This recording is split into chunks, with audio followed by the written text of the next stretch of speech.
Hello everyone, back to our channel. আমি চলে এসেছি আবার একটি সুন্দর ব্লগ নিয়ে। ব্লগটি হলো বিয়েতে যে পিঁড়ে ব্যবহার করা হয় সেই পিঁড়েতে আজকে তোমাদেরকে আমি নকশা করে দেখাবো। তার কারণে আমি প্রথমে আগে ভালো করে ধুয়ে নিচ্ছি পিঁড়ে দুটিকে। তারপরে শুকনো কাপড়ে করে আমি মুছে তারপরে সাদা ফেব্রিক হিসাবে ব্যাস কালারটা পুরোটা দিয়ে দেবো।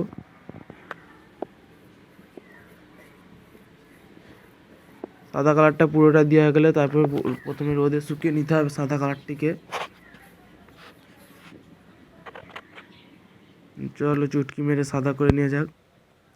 সাদাটা এবার শুকিয়ে গেলে তারপরে লাল রং দিতে হবে। চলো তোমাদেরকে রঙের নামটাও দেখিয়ে দিলাম। পুরোটাই কিন্তু বলেছিল লাল করতে, তাই পুরোটা আমি লাল করেছি।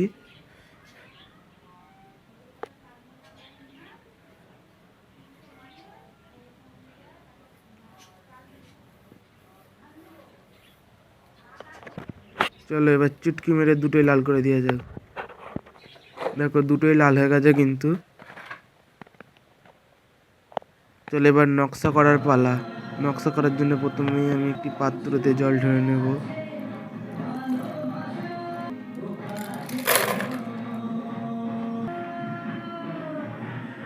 এরকম রেখে পুরো পিঁড়েটা ভালোভাবে দেখে নাও। তারপরে আমি এবার সাদা ফেব্রিক দিয়ে নকশা টানবো।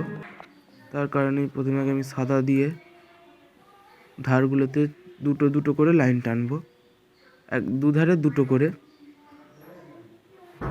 দুদিকে চুটকি মেরে দুটোই করে দিচ্ছি। আমার এটা জাদু, চুটকি মেরেই আমার সব কিছু হয়ে যায়। তাহলে এবার নকশা দেখাই। প্রথমে আমি মোটা তুলি ব্যবহার করছিলাম, যা দেখেছি মোটা হওয়ার কারণে আমি আবার সরু তুলি ব্যবহার করেছি। প্রথমে আমি 6 নাম্বার দিয়ে টানছিলাম, তারপর দেখি মোটা হচ্ছে, তার কারণে আমি আবার চুটকি মেরে করা যাক। দেখো এদিকটা হয়ে গেছে।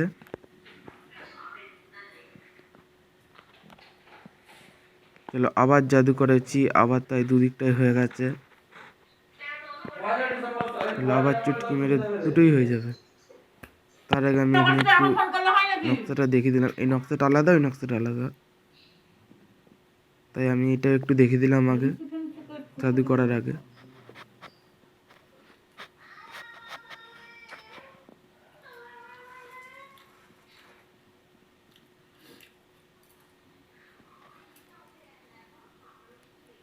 তোমাদের যদি আমার ভিডিও ভালো লেগে থাকে তাহলে লাইক, কমেন্ট, শেয়ার অবশ্যই করতে ভুলবেন না।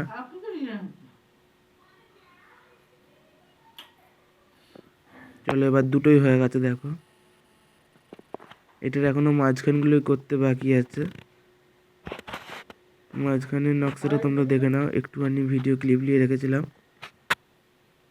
প্রথমে দুদিকে দুটো সাদা ব্যাস কালার দিয়ে তারপরে আমি কালারটা ফুটতো নি বলে দুদিকে আগে সাদা ব্যাস কালার হিসাবে দিয়ে দিয়েছিলাম।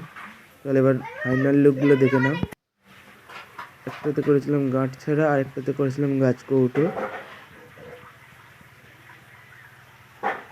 তোমরা চারদিকটা ভালোভাবে দেখো। তোমাদের যদি আমার কাজ ভালো লেগে থাকে অবশ্যই কমেন্ট করবে।